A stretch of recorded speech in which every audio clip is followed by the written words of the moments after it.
Chapter 38, Loser for President. So, Fantasticos, Mr. Daniel says, I've told you about nominating a class president for our first ever school-wide student government. Do we have our first nomination?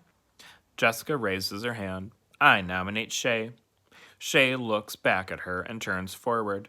She looks like she's ready for her crown. Okay, good. Another nomination? No one. Come on, we can't have an election with only one name. I wait, glancing around.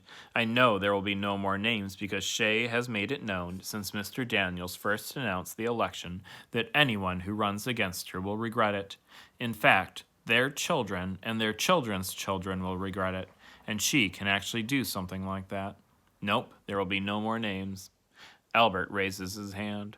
Whoa, Albert, way to be brave.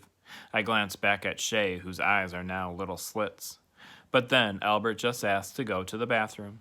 After waiting and prodding, Mr. Daniels finally says, I'll draw a name out of a hat, or tell the council that we don't have a representative. Come on, folks, step up. Another wait. Then Shay raises her hand. Well, Shay, this is good sportsmanship. Who will you nominate? She cracks a smile. I nominate Allie Nickerson. Wait, no. She didn't say me. I look back at her staring at me while Mr. Daniels compliments her again. And then it hits me like a boulder. Of course she wants to win, so she nominated me, a surefire loser. Is that okay? Mr. Daniels asks. Can I say no? Yeah, you can say no, but I think you should run. I really, really want to say no, just not to him. Okay, I'll do it, I guess. Good, he says. Now both of you will need to say a few words tomorrow, and the voting will follow. Okay, I get to write a speech. Oh, I get to write a speech, Shay says to Jessica. Then I hear her whisper. I'm terrified. I can't write a speech. After school, Mr. Daniels apologizes for not being able to help me today because he has class at the college. However, he suggests that I just be honest about why I want to be president of the class. He asks if my mom can work with me at that night. I tell him that she will. I know she would in a heartbeat, but I would never ask her to help with this. It would just get her hopes up. I figure I should write something down if Shay is going to.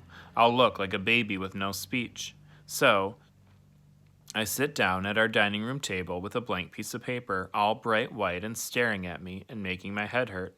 I want to ask my mom for help so bad, but if she knows I'm running for president of the class, she'll get excited. She'll want it even more than me. I'm afraid to want it. But a mind movie shows me at the front of the class and Mr. Daniels congratulating me, and I have to admit that I would really like it. I pick up the pencil and concentrate real hard. Real hard. Then I write. I press on the paper too hard, but I can't help it. It makes my hand hurt. I try to spell as best I can. It takes me an hour and a half to write 2 paragraphs. I finally go to bed praying for a high fever, the kind of sickness the whole town talks about, the kind of sickness that Albert would find super interesting, a good reason not to show up tomorrow.